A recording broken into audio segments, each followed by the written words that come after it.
એમના 5-6 દિવસના લેક્ચર સિરીઝથી શરૂ કરશું. આપણા કાર્યક્રમની શરૂઆત પ્રથમ શ્રી પાહુજા સાહેબજી પ્રગટાવી ફુલહાર અર્પણ કરી આ સત્રનું ઉદઘાટન કરશે. ત્યારબાદ શ્રી હીરાભાઈ સાહેબ અને પાહુજા સાહેબનું ફુલહારથી સન્માન કરવામાં આવશે અને ત્યારબાદ શ્રી હીરાભાઈ સાહેબ આપણને 6 દિવસ સુધી તેમની રસાળ વાણીમાં તરબોળ કરશે. તો હું આપ સૌ વતી શ્રી પાહુજા સાહેબને આજના સુપ્રસંગનું ઉદઘાટનથી પ્રગટાવી અને રામકૃષ્ણ પરમહંસ માતાજી અને સ્વામીજીના ફોટાઓને પુષ્પહાર અર્પણ કરવા વિનંતી કરું છું.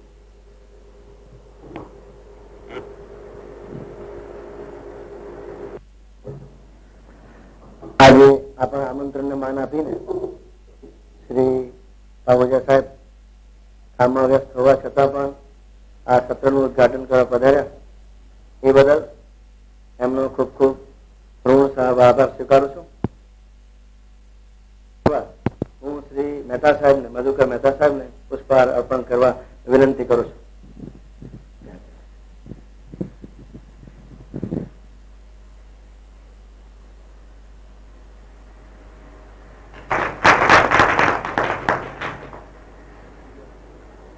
શ્રી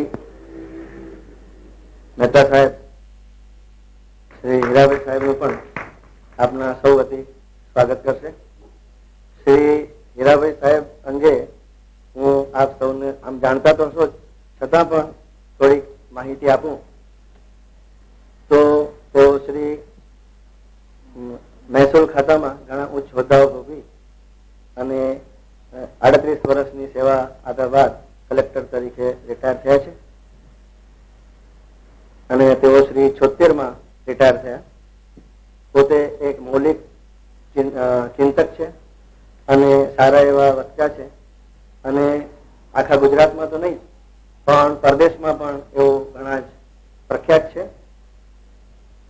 ઉચ્ચ હોદ્દાઓ પર હોવા છતાં પણ એમનો આધ્યાત્મિક અનુરાગ એમને સતત ચિંતનના માર્ગે દોરતો રહ્યો અને એના પરિપાક રૂપે એમણે જે કાર્યક્રમો યોજ્યા એમાં એમનું પહેલું પુસ્તક પ્રકાશિત થયું કર્મના સિદ્ધાંતો, જેની 5 લાખ નકલ છપાઈ છે અને એ દરેક ભાષામાં છપાઈ છે. ઇંગ્લિશ, હિન્દી, તામિલ, તેલુગુ, બંગાળી બધી જ ભાષાઓમાં આ પુસ્તક છપાયું છે. ત્યારબાદ વેદાંત વિચાર એ પુસ્તક પણ છપાયું છે. મૃત્યુનું મહાત્મય એ પુસ્તક પહેલે છપાયું અને એની 4 આવૃત્તિ સતત 2 વર્ષમાં કરવી પડી છે. અને ભગવદ્ ગીતા ભાવાર્થ 1 થી 18 અધ્યાયની જે મીમાંસા અને એના ઉપર જે એમણે પ્રવચનો આપેલા એ પણ પુસ્તક રૂપે પ્રગટ થયા છે.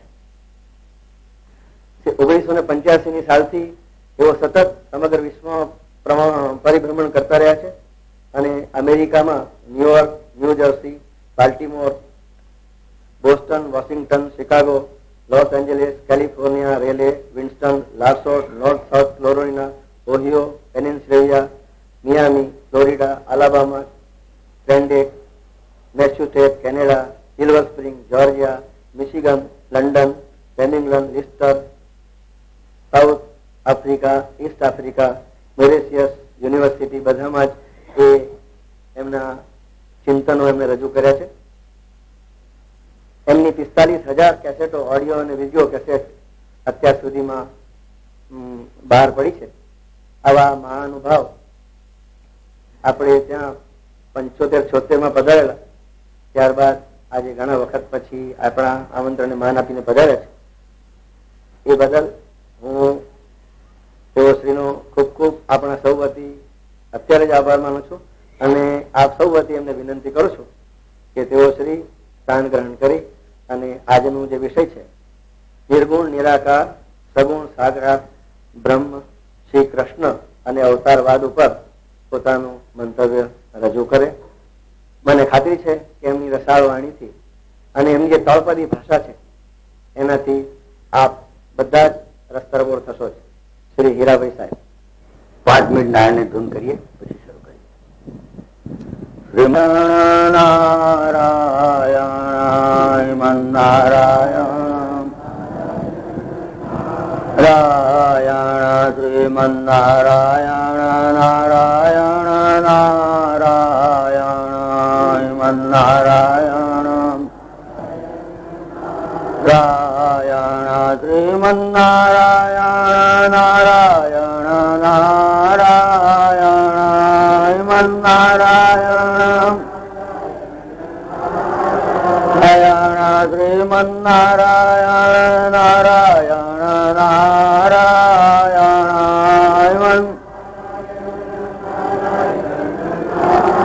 નારાયણ સૂર્ય નારાયણ નારાયણ નારાયણ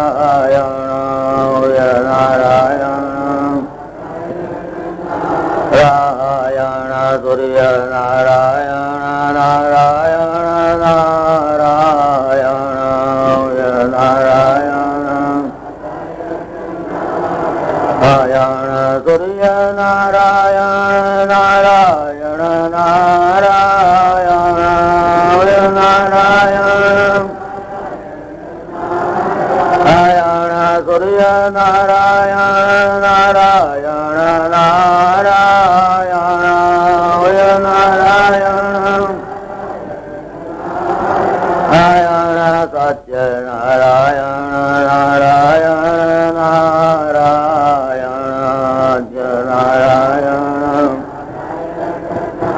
નારાયણ સત્ય નારાયણ નારાયણ નારાયણ નારાયણ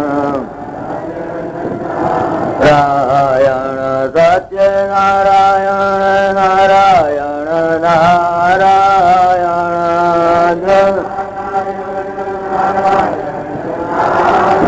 નારાયણ સત્ય નારાયણ નારાયણ નારાયણ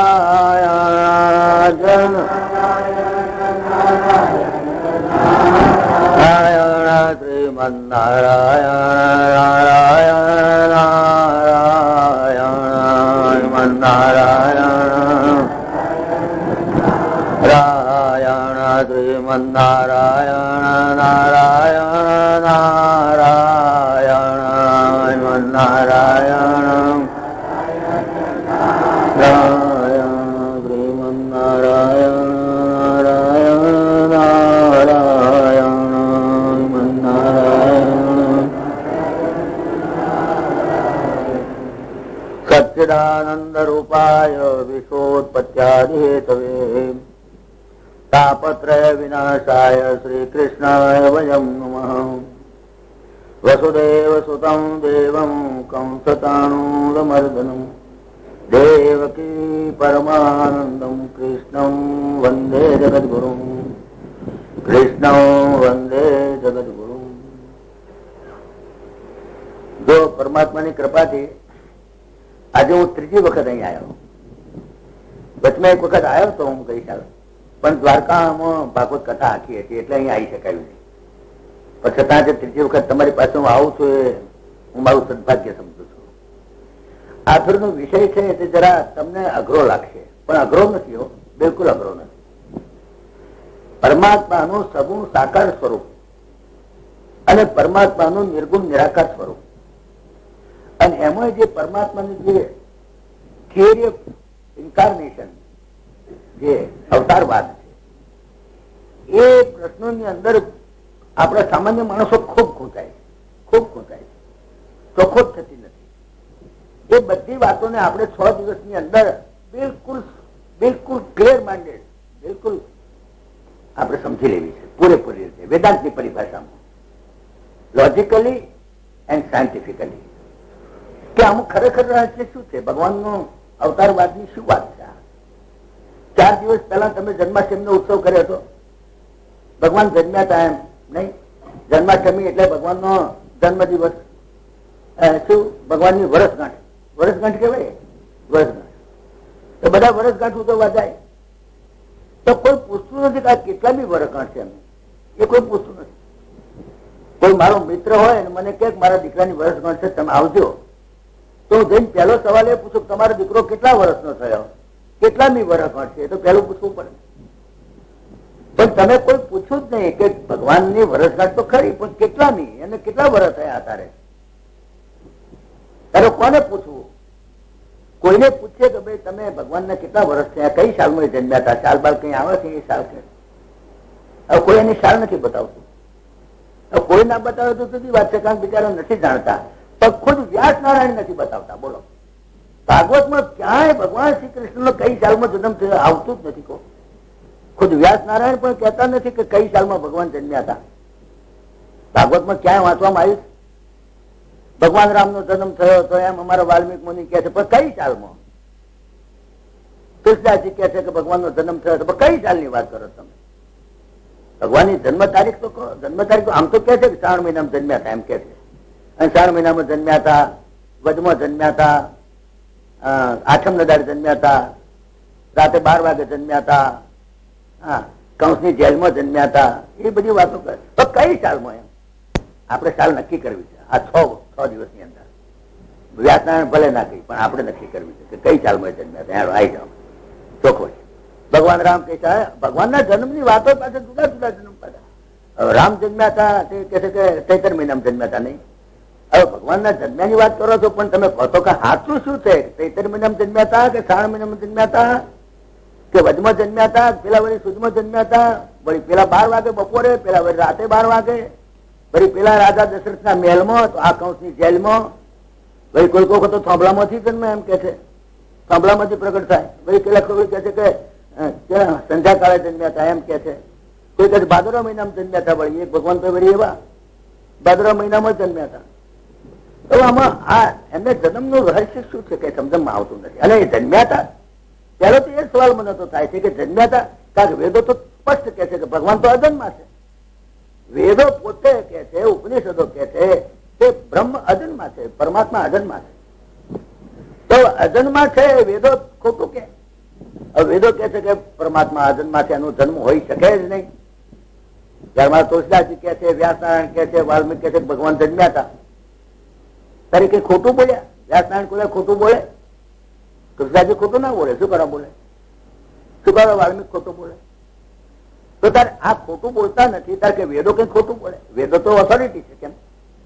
આમાં સાચું શું છે? ભગવાનનો ખરેખર જન્મ થયો તો નહોતો થયો? એ જ પહેલો તો સવાલ આપણે ચોખવટ કરવી પડશે. આ બધી મનની અંદર જે આપણા મગજમાં જે બધી ભેળ છે ને, એને આપણે ચોખ્ખોટ ભરી રીતે સમજી લેવી છે. 6 દિવસ લાગશે, પણ 6 દાડા બધી ચોખ્ખોટ થઈ જશે. તો ખરેખર ભગવાનનો જન્મ થયો હતો કે કેમ? ભગવાન અજન્મા છે તો એનો જન્મ શું કામ થાય? ભગવાન અજન્મા છે એમ તો કે છે, એટલે સુધી ભગવાન કે છે તો ભગવાનનો જન્મ થયો તમે બોલો ને તો જરા કોન્ટ્રાડિક્શન થઈ જાય ગીતાની સાથે. ભગવાને તો ગીતામાં ચોખ્ખું કહ્યું કે જાતે છે ધ્રુવ મૃત્યુ ધ્રુવમ જન્મ મૃત છે. ભગવાન પોતે બોલ્યા છો કે જે જન્મે એને ચોક્કસ મરવું જ પડે, છૂટકો જ નહીં. તો તારે ભગવાનનું મરણે થયું છે કે નહીં થયું હોય કોણ જાણે? આપણને ખબર નથી. ક્યાં ભાગવતમાં એ વાત નથી આવતી કે ભગવાન મરી ગયા તો ક્યાં બાળ્યા, ક્યાં દાટ્યા. ઘણા માણસો પૂછે છે, અહીં તો ઠીક હવે અહીં તો આપણે શ્રદ્ધાને માર્યા બોલતા નથી, પણ પરદેશમાં જઈએ ને અમેરિકા, ઇંગ્લેન્ડ બધા સાહેબ પૂછે, આવો સવાલ પૂછે કે તમારા ભગવાન જન્મ્યા હતા? અને જન્મ્યા હોય તો મરી જવું પડે, કારણ કે ભગવાન પોતે કહ્યું છે કે જાતે છે ધ્રુવ મૃત્યુ ધ્રુવ જન્મ મૃત છે. તો તમારા ભગવાન મરી ગયા હતા? તો મરી ગયા એમને ક્યાં દાટ્યા હતા? એમની કોઈ સમાધિ બમાધિ છે?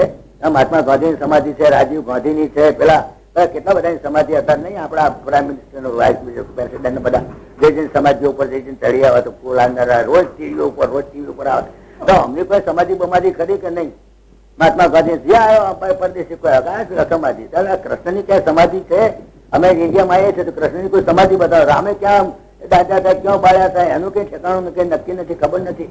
આમ તો બાબરી મસ્જિદ સારું ને રામ જન્મભૂમિ સારું બાજુ બાજુ તો ઘણું કરે છે, પણ કોઈ જગ્યાએ એમને દેખાતું નથી કે અમે ક્યાં મરી ગયા, ક્યાં જન્મ્યા.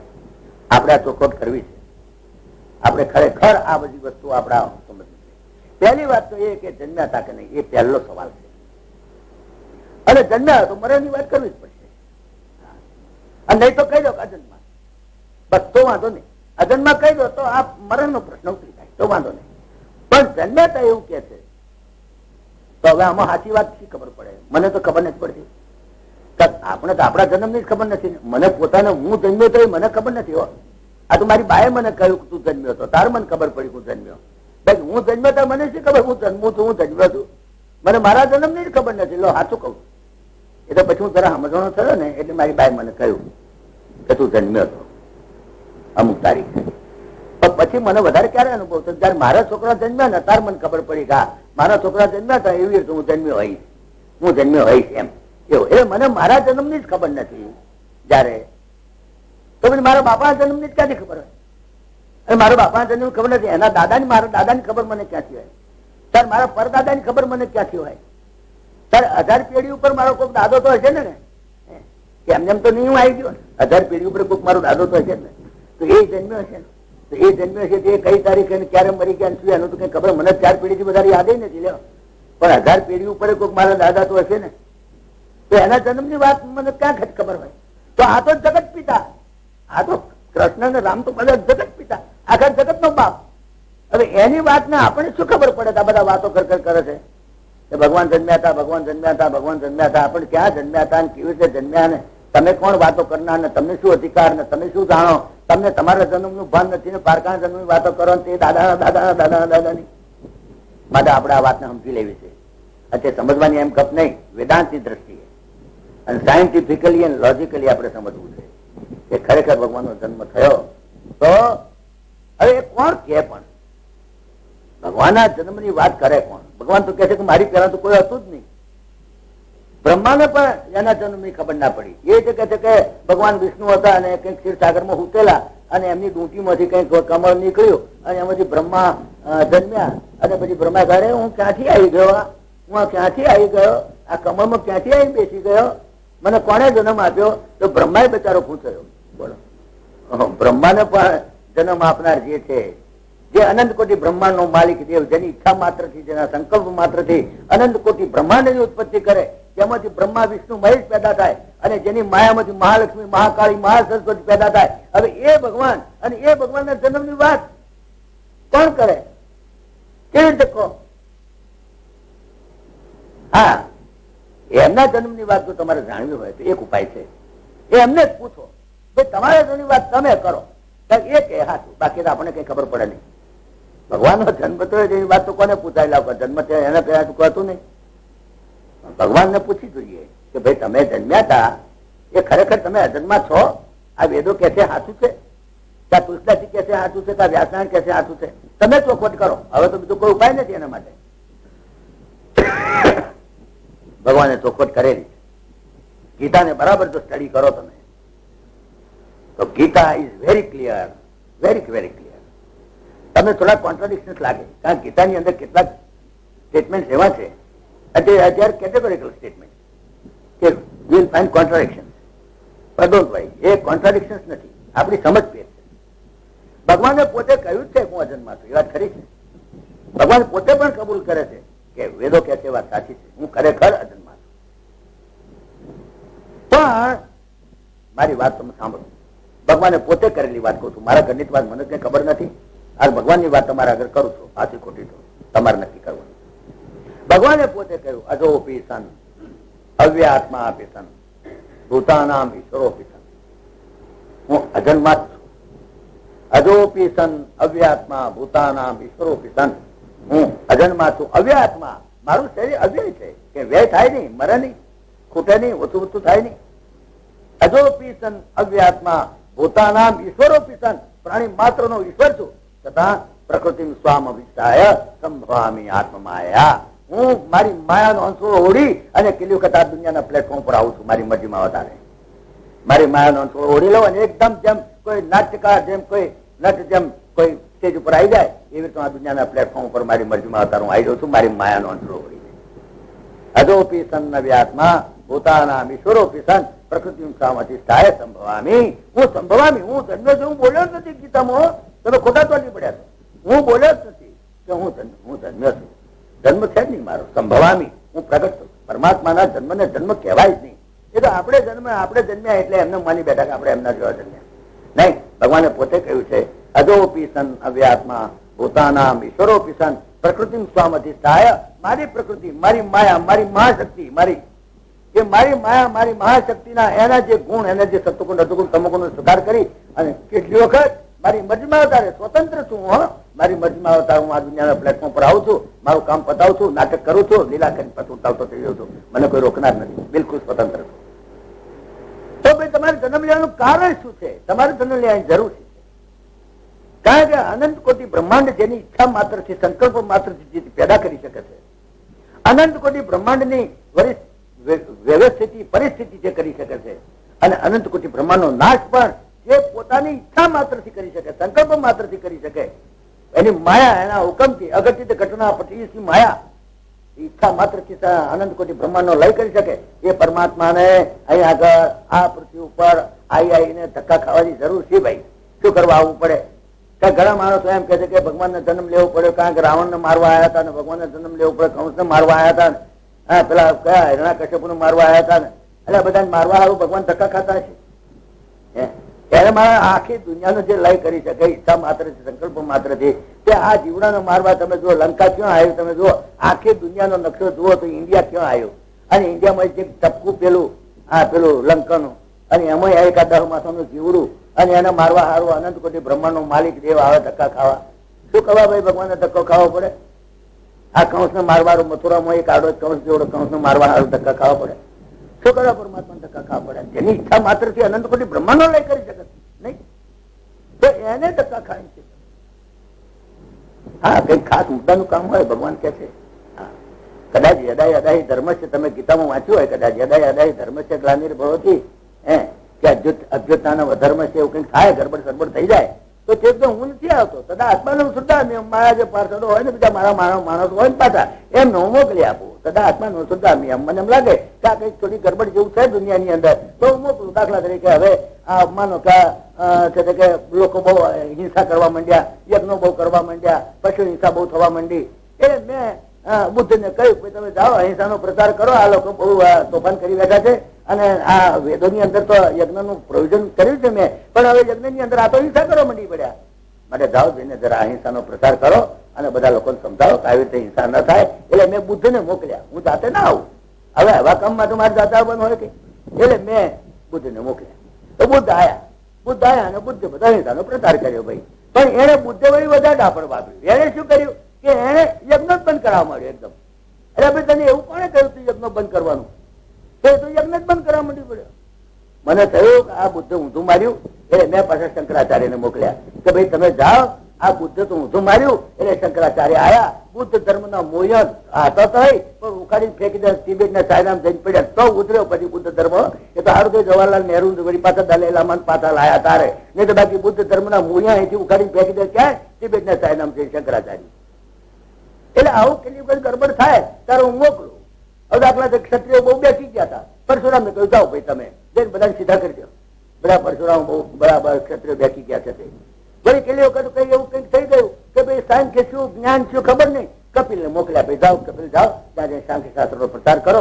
વળી મેં પતંજલિને પણ મોકલેલા એક વખત, જાઓ ભાઈ યોગ શાસ્ત્રનો પ્રચાર કરો. એટલે એવા કામ હોય જયારે યદાય અદાય ધર્મ છે ગ્લાનિર્ભવતિ અભ્યુત્થાન ધર્મ છે, તારે હું તદા આત્માનું શ્રદ્ધા એમ તારે મારા માણસો મોકલે. એવા નાના કામ માટે કઈ મારે આવવાનું હોય? હવે અંગ્રેજ લોકો બહુ તોફાન કરવા માંડ્યા એટલે મેં મહાત્મા ગાંધીને મોકલ્યા, જાઓ ભાઈ અંગ્રેજ લોકોને તગડી મેળજો. હવે એ કામ માટે મારે આવવાનું હોય? એમને કહ્યું હતું તમે અંગ્રેજોને તગડી મેળો, પછી તમે રોકાતા નહીં, પણ તમે આવતા રહેજો, પછી કોંગ્રેસ નું ગમે તે થાય એની તમે ચિંતા ના કરતા. એટલે મહાત્મા ગાંધીએ કાઢ્યા મારા ભાઈ અંગ્રેજોને. પછી કોંગ્રેસ પડે ખાડામાં, તમારે શું, તમે આવતા રહેજો. એનું અવતાર કાર્ય પૂરું થયું એટલે પાછા આવતા. હવે અંગ્રેજો વાંકે હારવા કે મારે આવવું પડે? ના, એવું નહીં. મારે શું કરવા આવવું પડે? મારે આવવું પડે, કોક વખત આવવું પડે. મારે ક્યારે આવવું પડે ખબર તમને? પરિત્રાણાય સાધુ નામ, મારા ભક્તને, ગાયોને, બ્રાહ્મણોને, સંતોને. તે વખતે પ્રહલાદ બૂમ પાડે દોડો, કે મારી દ્રૌપદી બૂમ પાડે તો શંકરાચાર્ય મોકલાય. કે મારે ગોપીઓ જોડે મારે કદાચ રાસ રમવો હોય તો શંકરાચાર્ય નાચતા આવડે? મારે જાતે તું પરિત્રાણાય સાધુ નામ વિનાશાય દુષ્કૃતામ. અને એમાં પછી કોઈ ગડફોટે ચડે શું તે દુંબરે ખરો. અને ધર્મ સંસ્થાપનાર્થાય સંભવામી. હું જન્મ જોઉં બોલે નથી, જોજો તમે. હા, સંભવામી. અને યુગે યુગે, યુગે યુગે એટલે એમ નહીં કે પેલા સતયુગમાં, પછી દ્વાપરમાં, પછી ત્રેતામાં, પછી કલયુગમાં, એમ નહીં. યુગે યુગે એટલે from time to time whenever necessity arises, જયારે જરૂર પડે ત્યારે. એવું નહીં મારા માટે કઈ એવું નહીં. એટલે દ્રૌપદી બૂમ પાડે તો દોડો મારા, દોડો મારી હાડી ખેંચાય છે તો કૌશલ્ય તો ખોરવા દો એટલે હેડ ભાઈ મારે જન્મ લેવો છે.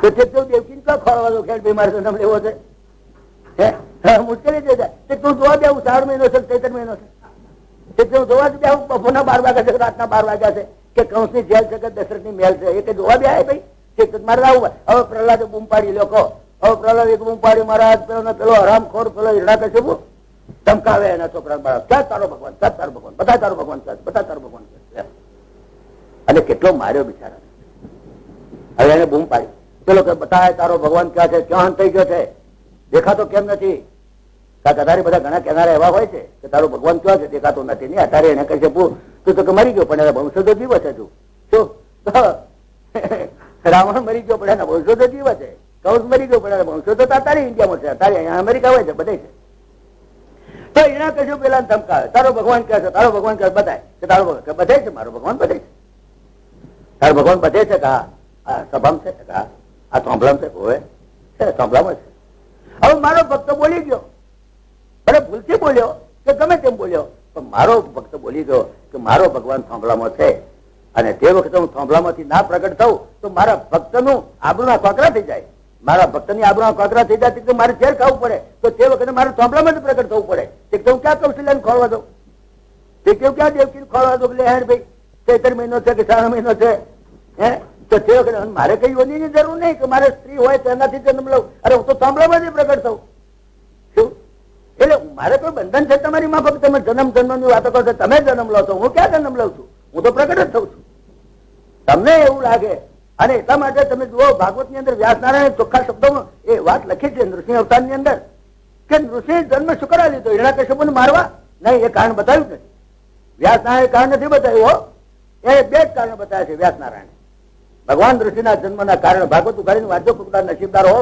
અને ઘરમાં બાપ દાદા હંગરી હોય રાખ્યું હોય અને સાજી પર પડી પડી ધૂળ ખાતો હોય તો એટલે ઉતારી ખંચાઈને વાંચ્યો ભાગવતમાં આ શ્લોક શું આવે છે તમે જુઓ કે હિરણ્યકશ્યપુને મારવા હારું કઈ ભગવાન જન્મે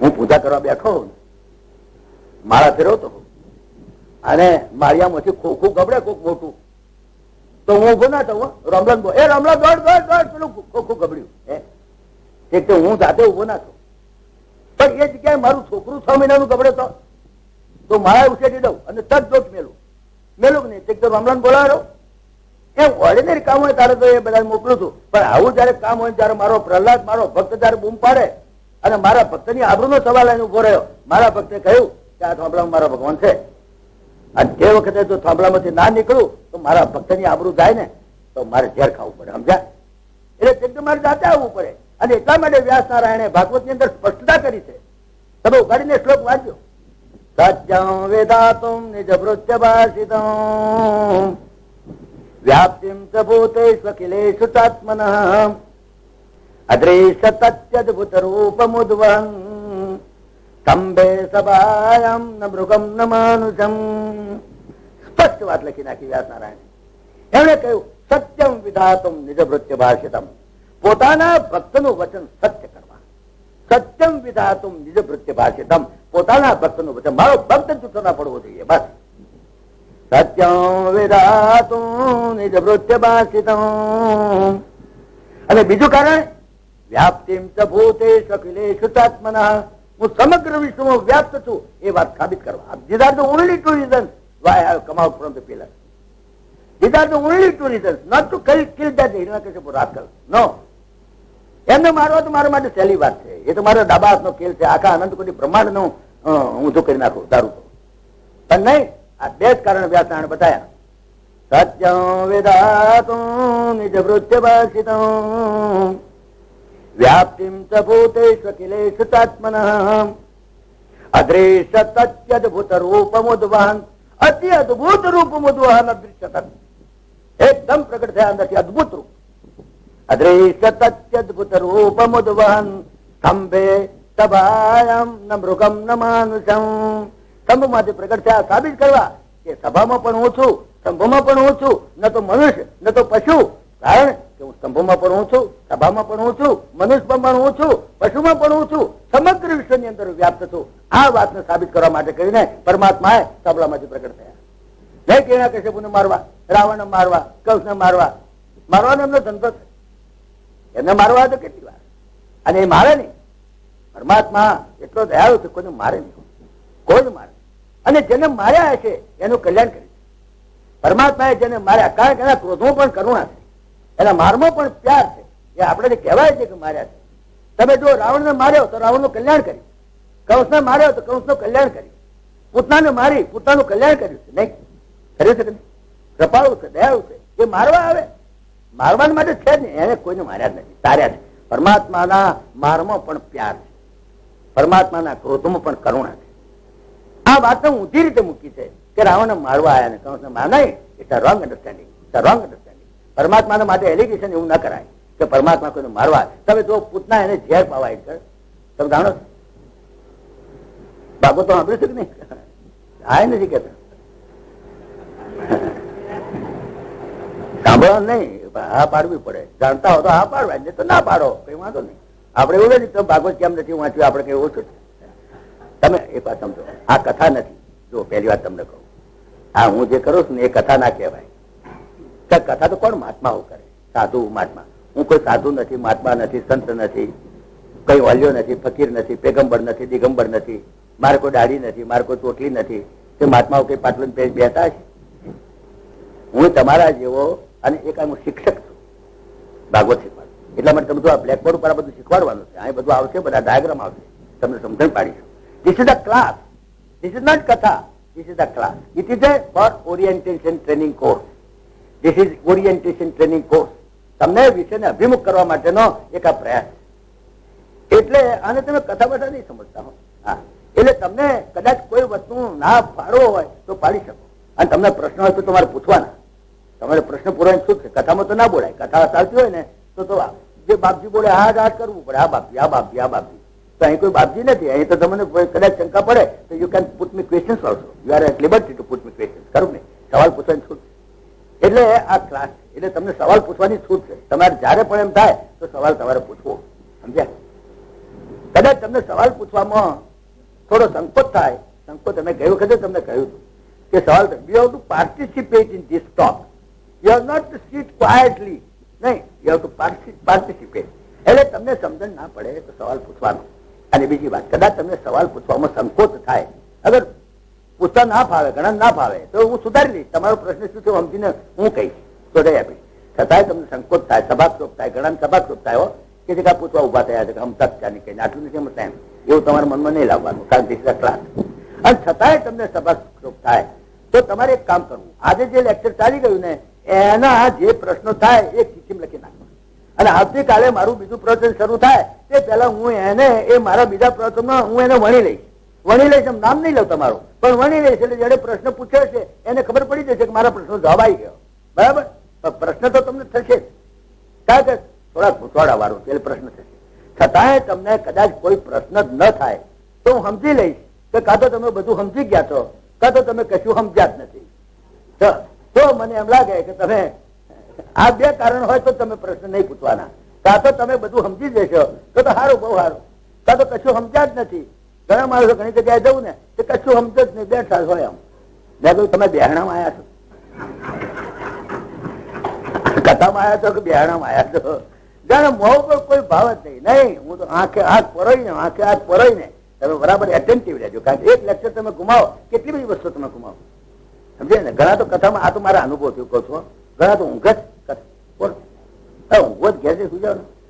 અમારે મગન કાકા હતા ને તે કથામાં આવે, મેં તમને કઈ વખત વાત કરી, કથામાં આવે તો બાપજી કથા કરતા હતા ઊંઘે. ભાઈ ઘડે મગન કાકા જાગો છો, મગન કાકા ઊંઘો છો, એમ પૂછે. ના બાપજી. ભાઈ બેઠા છે એક, ના બાપજી. ભાઈ બાપ પૂછે મગન કાકા ઊંઘો છો? ના બાપજી. ત્રીજી વખત પૂછે મગન કાકા ઊંઘો? ના બાપજી. 4-5 વખત પૂછ્યું મગન કાકા ઊંઘો છો? ના બાપજી. પછી છેવટે મહારાજે પૂછ્યું મગન કાકા જીવો છો? ના બાપ. ખબર જ પૂછે છે. એવું નહીં કરવાનું. તમે જો ભાગવત ની અંદર તમે જુઓ, ભગવાનને માટે જે તમે કહો છો, ભગવાન હિરણ્યકશ્યપુને મારવા આવે છે, ભગવાન રાવણને મારવા આવે, ભગવાન કંસને મારવા આવે, નહીં, મારવાનો ધંધો નથી. અત્યંત દયાળુ, અત્યંત કૃપાળુ. એના ક્રોધમાં પણ કરુણા છે, એના મારમાં પણ પ્યાર છે.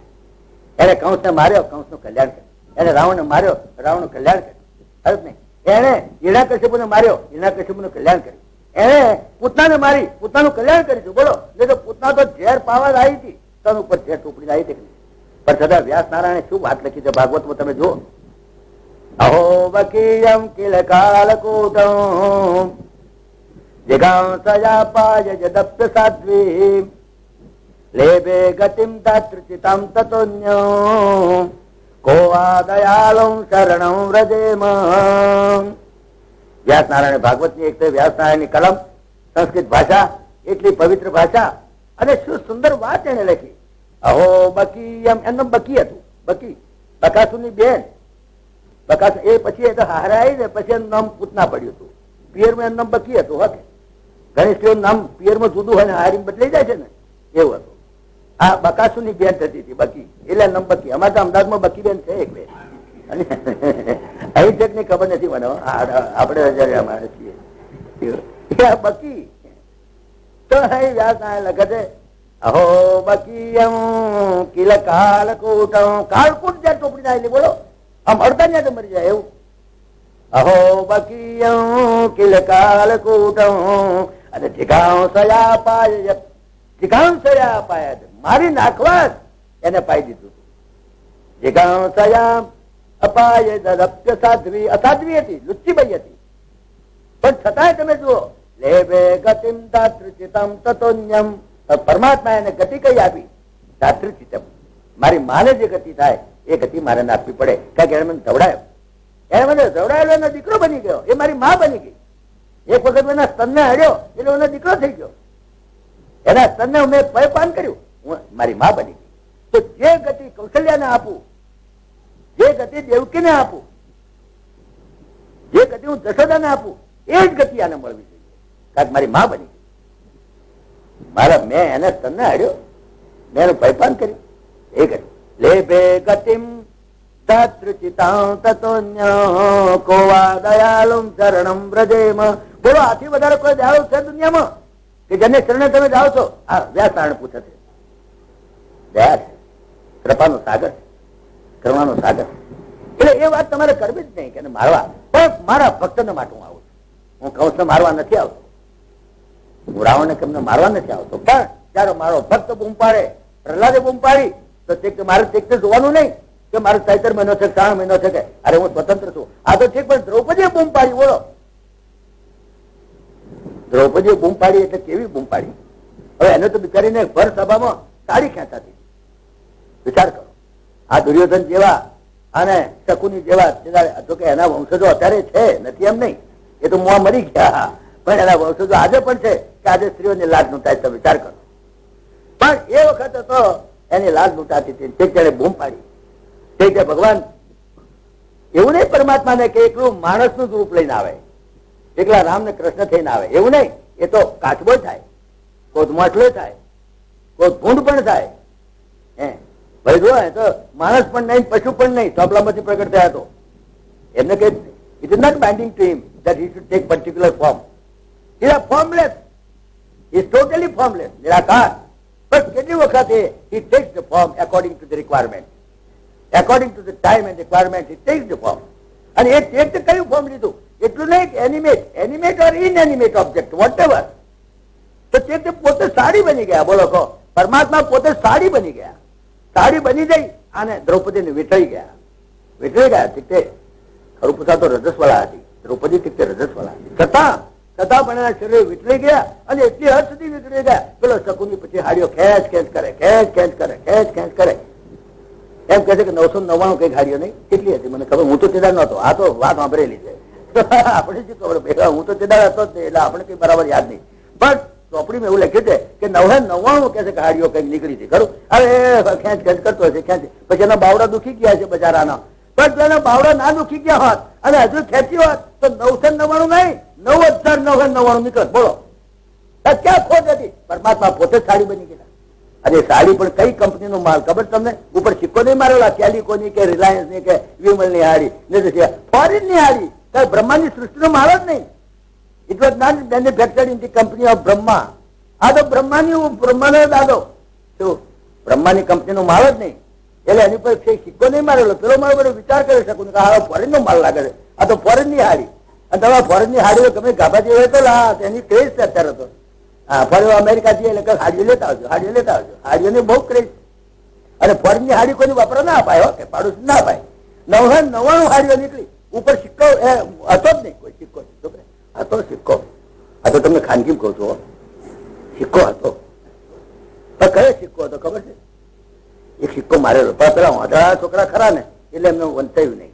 કઈ હોય જરા વાંદરા છોકરા હતા એટલે વાંદરા જ હોય ને, વાંદરા છોકરા વાંદરા હોય, પેલી બ્લાઇન્ડ, એટલે એને વંચાયું નહીં. પણ એક સિક્કો હતો, પણ એમને વંચાયો નહીં. એ મારા બેટા ફોરેનની છે હાડીઓ, એટલે આપણે શું કામ પાડોશી ના લઈએ? આપણી વહુઓ ના પહેરે તે હોય જણાય. એમની વહુ 9 હાડીઓ હાથમાં આવી હતી, એક એક જણીને 9 હાડીઓ હાથમાં આવી હતી. કોઈને હાલી નહીં, બીજા કોઈને એમ વેચી લીધી. 9 હાડીઓ આવી. પણ એની પર સિક્કો માર્યો હતો. હું તમને ખાનગીમ કહું છું, પણ કહેતા નહીં. ભાગવતમાં નથી લખ્યું, એટલે બધું ભાગવતમાં લખ્યું નહીં. એની પર સિક્કો એવો માર્યો હતો કે આ હાડી જે પહેરશે એ વિધવા થશે. એટલે હોય જણીઓ વિધવા થઈ, હોય જણીઓ ફોરેન નો માલ અને બેડાઓ પહેર્યો મરદ. વિચાર કરો, પરમાત્મા મારા ભક્ત નો જે બૂમ પડે એ વખતે હું ચાલ્યો ના રહું, એક તો જોવા ના રહું. એ વખતે એવું નહીં કે મારે 3 મહિનો કે 14 મહિનો જોઈએ, મારે ફલાણી સાલ જોઈએ. અરે બપોરે 12 વાગ્યા હોય કે રાતના 12 વાગ્યા હોય કે સંધ્યાકાળ હોય કે ગમે તે હોય, એક તો હું દોડું મારા ભક્ત ના માટે. મારે દોડું. ધ્રુવજીએ જયારે બૂમ પાડી, ધ્રુવજી ત્યાં આગળ તપોવનમાં, તે વખતે ભક્તને દર્શન આપવા ભગવાન દોડ્યા. બોલો, નહીં તો વૈકુંઠમાં બેઠા હતા, સારી રીતે મજાથી બેઠા હતા અને ફ્રીજમાંથી આઈસ્ક્રીમ કાઢી ખાતા હતા. પણ ત્યાં ખબર પડી કે ધ્રુવજી એકદમ દોષ મેલી ચંપલ પહેરવા ના રહ્યા. જયારે પેલા લક્ષ્મીજી બહાર આવ્યા ત્યારે ખબર પડી ક્યાં ગયા ચંપલ તો અહીં પડ્યો છે, આ ગયા ક્યાં? વ્યાસ નારાયણે એક લીટી લખી, મધોવનમ ભક્ત દિદૃક્ષયા ગતા. મધોવનમાં ભગવાન ભક્તને દર્શન આપવા માટે ગયા. એટલે એમના જન્મની વાતો કરવી, કઈ સાલમાં જન્મ્યા શું, એ બધી વાતો છે ને, એ બધી વાતો એને આપણે સમજવી છે કે આ વાત કેવી રીતે બની છે અને કેવી રીતે તમે આ પાયણું રાખ્યું છે, ભગવાનને ઝુલાવો છો અને હલાવો છો. ભગવાન કહે કે ના ભાઈ ના, આ બધી વાતોમાં તમે જે સમજો, વેદાંતની દ્રષ્ટિએ તમે સમજો કે ખરું કારણ શું છે, મારા જન્મની વાતો શેની છે. ભગવાને પોતે વાત કરી છે. હું ભગવાનની ભાષામાં કહું છું. ભગવાન કહે છે કે જન્મ કર્મંત મે દિવ્યમ. મારા જન્મ અને મારા કર્મ દિવ્ય, તમારા જ્યાં લૌકિક નથી, અલૌકિક. મારા જન્મ અને મારા જન્મ કર્મંત મે દિવ્યમ એવમ યો વેતિ તત્વતઃ ત્યક્ત્વા દેહમ પુનર્જન્મ નૈતિ મામેતિ તો જુના. આ ભગવાન વાત છે, જન્મ કર્મંત મે દિવ્યમ. કેમ જન્મ કર્મ દિવ્ય છે મારા? એનું કારણ તમે સાંભળો. મારા જન્મ દિવ્ય છે એના 3 કારણો બતાવ્યા છે. પહેલું કારણ તો એ કે મારું શરીર, જેમ તમારું શરીર માતા પિતાના રજવીર્યથી પેદા થયું છે, એવી રીતે મારું શરીર રજવીરથી પેદા નથી થયું. હવે સમજી લો, તમારા જન્મની સાથે મારા જન્મ નહીં શકાવો. તમારા જન્મને જન્મ કહેવાય, મારા જન્મને જન્મ ન કહેવાય, પ્રાગટ્ય કહેવાય. હમણાં જ ખરું કે અવાજ બહુ થાય? Are you able to here properly? Shall I speak some slowly or something like that? You are comfortable? એક બાજુ હું બોલ્યા કરું, તમે કહી બાપજીને કહો વચમાં ડિસ્ટર્બ કરીએ, એવું નહીં. કઈ તકલીફ તો કહી દેવું તમારે, કાકા એક પોઈન્ટ મુદ્દા ના છે. These are very important point. હજુ તો કાલે એને વધારે ડિટેલમાં કહીશું, પણ આજે તો તમને જનરલ આઈડિયા આપું છું કે where we commit mistake, where we are misunderstanding God. પરમાત્માને તમે કેવી રીતે મિસઅન્ડરસ્ટેન્ડ કરો છો? અને મિસઅન્ડરસ્ટેન્ડિંગ કરી છે, ઘણા કરી છે હો. પરમાત્માને ભગવાન શ્રી કૃષ્ણ મિસઅન્ડરસ્ટેન્ડિંગ પરદેશી લોકો કરે તો જાણે કે ત્યાર બેવકૂફ. એમને તો કહે હું એમને કે આઈ એમ પ્રિપેર ટુ ફોરગીવ છે, એનું માફ કરવા તૈયાર છું. પણ આપણા દેશના માણસો ભગવાન શ્રી કૃષ્ણને ઓળખ્યા જ નથી, સમજ્યા જ નથી. ભગવાન શ્રી કૃષ્ણ ભાગવતમાં જયારે સાક્ષાત નારાયણ, જયારે વ્યાસ નારાયણ કહે છે કૃષ્ણ તો ભગવાન સ્વયં અનંત કોટી બ્રહ્માંડનો માલિક દેવ, નિર્ગુણ નિરાકાર પરાત્પર બ્રહ્મ, એ આનંદનો સાગર, એ ભગવાન શ્રી કૃષ્ણ ભાગવતમાં જયારે સાક્ષાત નારાયણ, જયારે વ્યાસ નારાયણ કહે છે કૃષ્ણ તો ભગવાન સ્વયં અનંત કોટી બ્રહ્માંડનો માલિક દેવ, નિર્ગુણ નિરાકાર પરાત્પર બ્રહ્મ, એ આનંદનો સાગર, એ નિરાકાર આનંદ, સાકાર નંદનો નંદ થઈને આવેલો. હવે એને ઓળખી શક્યા. હજુ આજે પણ ઘણા માણસો માને છે કે ભગવાન શ્રી કૃષ્ણ સાક્ષાત નારાયણ નહોતા, ભગવાન નહોતા. મોટા મોટા માણસો, ઓર્ડિનરી માણસોની વાત નથી કરતો, મોટા માણસ. મારે સાંભળવામાં આવ્યું હતું, મહાત્મા ગાંધીએ પણ એક વખત એવું કહેલું કે ભગવાન શ્રી કૃષ્ણ એ સાક્ષાત નારાયણ નહીં, પણ એમના જમાનાનો કોઈ એક મોટો પોલિટિશિયન હશે, કે એમના જમાનાનો કોઈ મોટો લીડર હશે, કે એમના જમાનાનો કોઈ મોટો છે કે સમાજ સેવક કરતો ક્રાંતિકારી કોઈ મહાન પુરુષ હોવો જોઈએ, અને એ હોવો જોઈએ. એના જેવો કોઈ ક્રાંતિકારી, અગર એના જેવો એના જમાનામાં કોઈ લીડર, કે એના જેવો એના જમાનામાં એવો કોઈ પોલિટિશિયન નહીં. He is considered the greatest politician or greatest rather leader or something like that. હવે એવા માણસો પણ જયારે આવો ઓપિનિયન આપે ત્યારે આપણને જરા નવાઈ લાગે કે જયારે વ્યાસ નારાયણ પોતે કહે છે કે કૃષ્ણ તો ભગવાન સ્વયં કેટલા વાગે ભાઈ બંધ કરવાનું? 8 તો 8 વાગ્યા સુધી. હા તો વાત પાછું હું તો આપડે બોલ્યા કરીએ ને પછી તમારે ઘેર મોડું થતું હોય. ઘણા તો મને એમ કહ્યું હતું કે જમ્યા સિવાય આવ્યા છે બધા. હવે ભૂખે પેટે કઈ ભજન થાય નહીં, એટલે મેં ભૂખે પેટે ભજન ના થાય. પછી શું છે, હરિરસ કાંટો થઈ જાય એટલા સારું. અને પછી ઘેર વળવા થાય શું નકા મોડા જઈએ તો. એટલે ટાઈમસર તમે 8 ઉપર 1 મિનિટ મોડું નહીં કરવું, પણ શરત એટલી કે 6 પછી 1 મિનિટ મોડું ના આવે તમારા જેવો. આજે જેમ આજે પહેલો દાડો હતો ને એટલે હું બોલ્યો નહીં, જરા શરમ નો માર્યો, પણ કાલથી એવું નહીં ચાલે. રાઈટ કહો એટલે 6 ટકોરે શરૂ થવું જોઈએ, અને રાઈટ 8 વાગે પછી 1 સેકન્ડ તમને ઉભા નહીં રાખવું, એની ગેરંટી. બાકી તમે 6 વાગ્યા પહેલા 6:30 આવો તો એમ મને તો વાંધો નહીં, પણ નુકસાન તમને જાય. સમજી ગયા? મને તો કઈ હું કદાચ અડધો કલાક મોડું કરું તો કઈ મારો પગાર કપાઈ જવાનો નથી, અને અડધો કલાક વધારે બોલું તો કઈ ઓવર ટાઈમ માંગવાનો નથી. સમજ્યા ને? એટલે મારે તો કઈ વાંધો નથી, પણ એમાં તમને થોડું નુકસાન. અને બીજું શું કે punctuality is the first step in Vedanta. વેદાંતમાં પહેલું સ્ટેપ પંક્ચ્યુઆલિટી. એટલા માટે એટલે આજે તો ઠીક શરમ મારે કઈ બોલ્યો નહીં, પહેલો દાડો હોય કોણ વડવાડ કરે, પણ કાલથી તમે ધ્યાન રાખજો. 6 માં 5 તમે તમારે આવી જાઓ. અમિતાભ બચ્ચન ના ભજનમાં કોઈ દાડો આવશો મોડા? કોઈ દાડો એરોપ્લેન ઉપર એરોડ્રોમ પર કોઈ દાડો મોડા પડ્યા છો? ટ્રેન ઉપર કોઈ દાડો મોડા પડ્યા છો? હે? તો પછી આ મફતિયા એટલે એવું ને.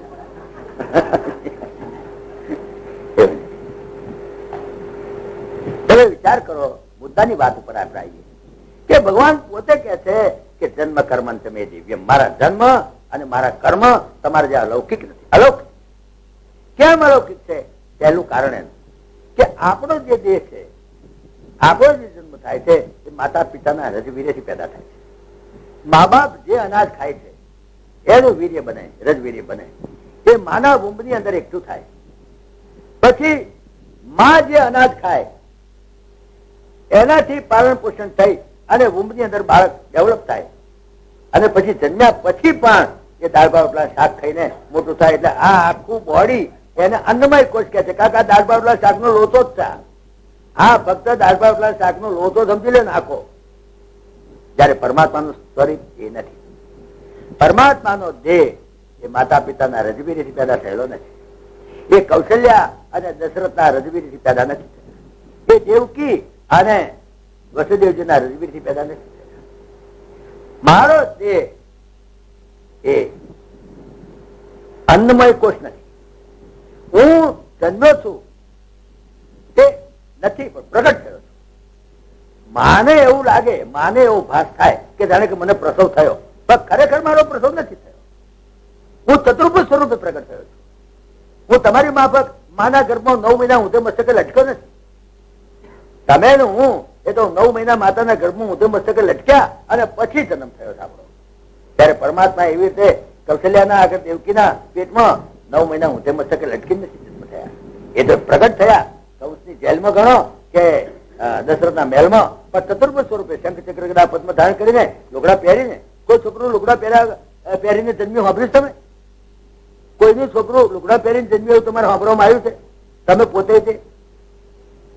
પણ આ તો પરમાત્મા ચતુર્ભુજ સ્વરૂપે પ્રગટ થયા. કૌશલ્ય આગળ જ્યાં પ્રગટ થયા કૌશલ્યા પણ બીજા પડી ગયો. સાક્ષાત નારાયણ સ્તુતિ કરી. તમે સ્તુતિ વાંચો, રામાયણમાં વાંચો. રામાયણમાં પણ કૌશલ્યા બોલી બ્રહ્માંડ નિકાયા નિર્મિત માયા રોમ રોમ પ્રતિભેદકાય સોમ મૌરબાસી ઉપહાસી સુનત ધીર મતિ ચિર નરાય. અરે ભલભલાની બુદ્ધિ ચક્કર મારી જાય. બ્રહ્માંડ નિકાયા નિર્મિત માયા, જેની ઈચ્છા માત્ર છે એની માયા અનંત કોટી બ્રહ્માંડ ઉત્પત્તિ કરે. અને જેના રોમે રોમ ની અંદર અનંત કોટી બ્રહ્માંડ પેદા થાય છે એ પરમાત્મા જેના ઉદર ની અંદર અનંત કોટી બ્રહ્માંડ સમાયેલા છે એ પરમાત્મા મારા આવડા નાના ઉદરમાં માયા કેવી? That is surprising to her. The mother herself admits. ब्रह्मांड निकाया निर्मित माया रोम रोम प्रतिभेदक है तो ममोरुबासी यह उपास सुनत धीर मति थिर न રહે બલ ભલાની બુદ્ધિ ચક્કર મારી જાય. એટલે પરમાત્માનો જે દેહ છે એ માતા પિતાના રહે છે, બીજી પેદા થયો નથી. બીજું તમારી માફક 9 મહિના માતાના પેટમાં ઉદરમાં ઊંધા મસ્તકે લટકીને પેદા થયા છે. ત્રીજું શંખ ચક્ર પદગળા પદ્મ ધારણ કરી અને પ્રગટ થયા છે. અને ચોથી વાત ભગવાન કહે છે મારો જન્મ અને કર્મ દિવ્ય. કેમ કે મારો જન્મ કર્મ કેમ કે હું પ્રગટ થઉં છું એ શા કારણથી? જો કે આપણે ગીતામાં તો કહ્યું યદા યદા હિ ધર્મસ્ય ગ્લાનિર્ભવતિ ભારત અભ્યુત્થાનમ ધર્મ છે તદા આત્માનમ સુધામ પરિત્રાણાય સાધુનામ વિનાશાય ચતુષ્કૃતામ ધર્મ સંસ્થાપનાર્થાય સંભવામી યુગે યુગે from time to time whenever necessity arise. પણ રામાયણમાં આ વાત લખી છે ગોસ્વામીજી જબ જબ હો યે ધર્મ કે હાનિ અરે બાટઈ અસુર મહાભિમાની કરૈય નીતિ જાય નહીં બરણી અને સીધઈ બી પ્રદેનું સુર ધરણી. જયારે દુનિયા ઉપર બ્રાહ્મણોને ગાયોને સંતોને જયારે દુખી કરે તારે હું આવું. સીધઈ બી પ્રદેનું સુર ધરણી તબ તબ પ્રભુ ધરી મનુજ શરીરા. મનુજ છે નહીં તબ તબ પ્રભુ ધરી વિવિધ શરીરા. એ કદાચ કાચબો થાય માછલીને ગમે તે સ્વરૂપ ધારણ કરે. It is not binding to for particular body. No. તબ તબ પ્રભુ ધરી વિવિધ શરીરા અરે કૃપા નિધિ સજ્જન પીરા. પણ એનું મુખ્ય કારણ કયું? રાવણ મારવાથી બોલ્યા વિપ્રધેનુ સુર સંતહિત લિન્ન મનુજય અવતાર. 4 માટે વિપ્રધેનુ સુર સંતહિત. બ્રાહ્મણો માટે, દેવો માટે, સંતો માટે, ગાયો માટે. હું ગાયો માટે મેં જન્મ લીધો છે, ગાયોની સેવા કરો. રામાવતારમાં તો ગાયોની સેવા ના કરી. રાજાનો છોકરો હતો ને એટલે ગાય સેવા ના કરી શક્યો. કૃષ્ણાવતારમાં તો ખાસ specially particularly for the service of the cows that I have taken part. જે દેશમાં આજે ગાયો મરે છે, જે દેશમાં આજે ગાયોની કતલ થાય છે, તમે જુઓ આજે લાખો ગાયો કપાય છે આ દેશની અંદર અને આ બધા બેસી રહ્યા છે. કહો લાખો ગાયો કતલ થાય જે દેશની અંદર, જે ભગવાન શ્રી કૃષ્ણ જે દેશની અંદર જન્મેલા. અરે તમે જુઓ કતલખાના તમે જોવા જાઓ ગાયો જે રીતે કપાય છે તે વખતે હું કહું છું તમે જો નજરે જુઓ ને 6 મહિના સુધી તમારા મોઢામાં કોળીઓ ના પહે, અનાજ ના પહે, બોલો એટલો ત્રાસ થઈ જાય. એટલી ગાયો કપાય છે બોલો આજે આ દેશ. પછી આ દેશ ભીખ ના માગે તો શું થાય? આ દેશ મરવા માટે જ લાયક છે. આ દેશ દુઃખી થવા જ લાયક છે કે જે દેશમાં ગાયો કપાય અને તે બધા જોઈ છે. અને ગાયો કાપીને શું કરે? તમને આ બીજી રીતે વાત કરું છું. આપણે કઈ સરકારની વિરુદ્ધ બોલીએ તો સરકાર કેમ બોલ્યા પાછા? તમને તો કથા કરવા મોકલ્યા હતા ને આવશો અમારી નિંદા કરી એવું. બાકી આ ગાયો કપાય છે ને એ ગાયોના ટીન તૈયાર થાય. પેકિંગ બરાબર એનું માઉસ ક્યાં જાય? ફોરેન કન્ટ્રીઝમાં ટીન બની અને ફોરેન કન્ટ્રીઝમાં જાય. અને ત્યાંથી એ લોકો ફોરેન એક્સચેન્જ ડોલર ભેગા કરવા ફોરેન એક્સચેન્જ થી ફોરેન એક્સચેન્જ મેળવે. અને એ ડોલર જે આવે એની નર્મદા યોજના થાય. વિચાર હવે આ નર્મદા યોજના તો કે થશે તાર થશે. હું તો 25 વર્ષથી અભર કરું છું નોકરીમાં તો તારનો. અને હજુ પણ હું જીવું તો લગી તો મને તો નર્મદાનું પાણી મળે એવું લાગતું નથી. જાણે પણ જયારે પણ નર્મદા યોજના થશે અને જયારે નર્મદામાં આવશે, નર્મદા યોજના પાછી થશે ત્યારે એ નર્મદામાં પાણી નહીં આવે, ગાયોનું લોહી આવવાનું. તમે જોજો, હું તમને ગેરંટી કરું છું. આ દેશમાં ગાયો મરે કે જે વિપ્રધેનુ સુર સંતહિત લિન્ન મનુજય અવતાર નિજ ઈચ્છા નિર્મિત તનુ. મારી ઈચ્છા મુજબ હું શરીર ધારણ કરું. It is not necessary for me to be have particular form only. No, I am independent. તમારી બાબત નહીં, તમારી મરજીમાં તમે ફોર્મ લઈ શકો નહીં. તમારે તમારે ઋણાનું બંધ હોય અને જ્યાં તમારે લેન્ડલાઇન હોય એ મા બાપને પેટે ધક મારીને જન્મ લેવો પડે તમારે તો. હા, તમે એમ ના કહી શકો કે મારે તમને કોઈ પૂછવામાં આવે છે કઈ જગ્યાએ તમારે જન્મ લેવો છે? પૂછે ના, મને નહોતું પૂછ્યું ને. મને પૂછ્યું હોત કે તમારે કેવા જન્મ લેવો હતો હું તો કહત કે ટાટા બિરલા તો જન્મતાની આજે 25 બંગલા 25 મોટરનો માલિક થઈ જાય થયો કે નહીં? તારે અને કોણ જાણે ક્યાં એવા મા બાપ ને પેટે જન્મ લીધો ગામડામાં હજુ સાયકલ નથી રહી શકતો. બોલો તારે પછી નહીં તો હું તો ટાટા બિરલા કોણ જન્મ લેવાનું આ પાડત? હું તો મને પૂછ્યું જ નહીં ને. પૂછ્યો હું તો કઈ જવાહરલાલ નહેરુ તો ઇન્દિરા ગાંધીની મારી ઉંમર લગભગ સરખી છે. હું પ્રાઇમ મિનિસ્ટર થઈ ગયો હતા થઈ ગયો. હા રે આવા છોડિયા જેવા નહીં. No, I am not independent. I am bound to take the birth where જ્યાં મારા ઋણાર બનશે, જ્યાં મારા લેણ દેણ છે ત્યાં ચક મારીને જન્મ લેવો પડે. તમે તો પૂછવામાં નહીં આવે. જયારે ભગવાન પોતે કહે છે નિજ ઈચ્છા નિર્મિત I can have any form I like.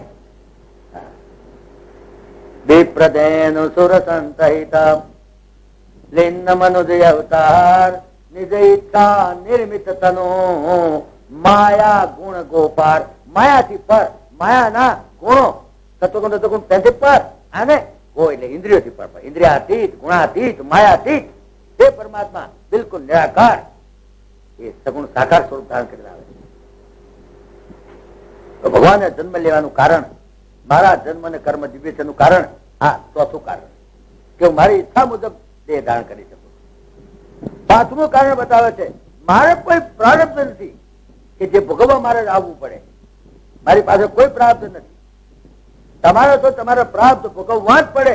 ચક મારીને એટલા માટે તમારે આવવું પડે અને તમારા જે કર્મ જન્માંતરના જે કર્મો છે એનું જે પ્રાપ્ત છે પ્રાપ્ત ભોગવો તો જ તમારો દેહ છૂટે ને ના છૂટે. That is not binding to me. મારે કોઈ પ્રાપ્ત નથી કે જે ભોગવવા આવવું પડે. ઘણા માણસો એમ પૂછે ભગવાને શું પાપ કર્યા હતા કે ભગવાનને વનમાં જવું પડે, ભગવાને શું પાપ કર્યા હતા જેમનું બૈરું ખોવાઈ જાય ડરવું પડે. આવી બધી વાતો આ ઘોડાઓ કરતા હોય છે કેટલાક બેવકૂફો. ભગવાને શું, ભગવાનને પ્રાપ્ત ભગવાન હોય, ભગવાનને પ્રાપ્ત નથી. પણ પરમાત્માને પણ કેટલી વખત બીજાના પ્રાપ્ત ભોગવવામાં એને સહયોગ આપવો પડે. ભગવાનને તો વનમાં જવાનું કારણ શું છે? જટાયુનું પ્રાપ્ત પુકારતું હોય, ત્યારે પેલા મારીનું પ્રાપ્ત પુકારતું હોય, ત્યારે પેલી શબરીનું પ્રાપ્ત પુકારતું હોય, ત્યારે પેલા વાલીનું પ્રાપ્ત પુકારતું હોય, ત્યારે પેલા માનો અરે ખુદ રાવણનું પ્રાપ્ત પુકારતું હોય. તો તે બધાના પ્રારબ્ધને અનુકૂળ એક પરમાત્માને કેટલી વખત નાટક કરવું પડે. બાકી પરમાત્માને પોતાને કોઈ પ્રાપ્ત નથી એને ભોગવવું પડે. અને સાતમું કારણ બતાવ્યું કે મારી પાસે કોઈ સંચિત કર્મ પણ નથી. જેમ તમારે સંચિત કર્મના ઢગલા પડ્યા છે કરોડો હિમાલય ભરાય એટલા, અને સંચિત કર્મ જેમ જેમ પાકે તેમ તેમ તમારે ભોગવવા પડે. મારી પાસે કોઈ સંચિત કર્મ નથી, મારે કોઈ પ્રાપ્ત કર્મ પણ નથી. અને ત્રીજી અને છેલ્લી વાત કે મને કોઈ કર્મ બંધન કરતું નથી. Whatever I do in my life time, હું મારા જીવનકાળ દરમિયાનમાં જે કોઈ કર્મ કરું it is not binding to me. તમારે બંધન છે. તમે જે જૂઠું બોલો તો તરત ફળ ભોગવવું પડે. જયારે હું જૂઠું બોલું ને મારે ફળ નહીં ભોગવવા. હું જૂઠું બોલ્યો છું, મેં ચોરીઓ કરી છે, હા કદાચ કરતી એમ નહીં. મેં તે દગા ફટકા કર્યા છે. કાલે મને મારીને ખવડાવ્યો હતો મેં દગા ફટકાથી. અને યુધિષ્ઠિર જેવા સજબાજીના જબ્બા પહેરીને ફરનારને જૂઠું બોલાવીને ટીવી મેં પાડી હતી. સમજ્યા ને? ભીષ્મ દાદાને ખોડી ખોડીને ખવડાવ્યો ને છે કે ગુરુ દ્રોણાચાર્ય બધાના તળિયા ઝાટક કરી નાખાયા મેં ઉપર ઉભા રહીને. સમજ્યા? પણ છતાંય તે that action is not binding to me, it is binding to you only, not to me. કેમ કેમ મને બાઇન્ડિંગ નથી? કારણ કે મારો કોઈ અંગત સ્વાર્થ. હું જે કર્મ કરું છું એ કર્મ મને બંધન કરતા નથી. કારણ કે હું જે કર્મ કરું એ રાગદ્વેષથી પ્રેરાય સિવાય કરું છું. બીજું કરતાપણાના અહંકાર સિવાય કરું છું. ત્રીજું સમષ્ટિના કલ્યાણ માટે કરું, મારા પોતાના અંગત સ્વાર્થ માટે નહીં. અને ચોથું નિષ્કામ ભાવે કરું. તમે કોઈ પણ કર્મ કરો રાગદ્વેષથી પ્રેરાય સિવાય કરો, કરતાપણાના અહંકાર સિવાય કરો, સમષ્ટિના કલ્યાણ માટે કરો અને નિષ્કામ ભાવે કરો. That action is not binding to you, whatever you do. તમે કોઈ પણ દુનિયાની દ્રષ્ટિએ જૂઠું બોલવું એ પાપ ગણાય છે. પણ છતાંય જો તમે રાગદ્વેષથી પ્રેરાય સિવાય, કરતાપણાના અહંકાર સિવાય અને સમષ્ટિના કલ્યાણ માટે કરીને અને નિષ્કામ ભાવે તો તમે જૂઠું બોલો તો એ જૂઠું બોલવાનું પણ બંધન તમને નથી. એટલે સુધી ભગવાને કહ્યું ગીતામાં યશ્ચ નાહં કૃતો ભાવો, જેને કરતાપણાનો અહંકાર નથી, યશ્ચ નાહં કૃતો ભાવો બુદ્ધિર્યશ્ચ ન લિપ્યતે અથવાપી સૈમાન લોકા ન અંતિ ન નિબધ્યતે. એ આખી દુનિયાને કદાચ મેસેકર કરી નાખે તો પણ it is not binding to him at all. This is what categorical statement lakh રૂપિયાના સ્ટેમ્પ ઉપર દસ્તાવેજ કર્યો છે ભગવાને. હા, અથવાપી સૈમાન લોકા ન અંતિ ન નિબધ્યતે. એટલે મને કોઈ પણ કર્મ કર્યું, મેં કર્મ કર્યા પણ મને કર્મ બંધન કરતા નથી. જયારે તમે જે કર્મ કરો છો એની પાછળ તમારો અંગત સ્વાર્થ છે. મારો શું સ્વાર્થ છે ભાઈ? મારો શું સ્વાર્થ? કદાચ પાંડવો જીતે તો કઈ મને 5 ગામ ગ્રાસમાં મળવાના નતા, અને કદાચ કૌરવો જીતે તો મારી દ્વારકાની ગાદી વાંધો આવ્યો નતો. પછી શું? હું શું કરવા એટલો લાંબો છું કે દ્વારકા ક્યાં આવ્યું અને કુરુક્ષેત્ર ક્યાં આવ્યું? તો હું શું કરવા એટલો બધો લાંબો થયો? 2 ભાઈઓ વચ્ચેનો ઝઘડો હતો.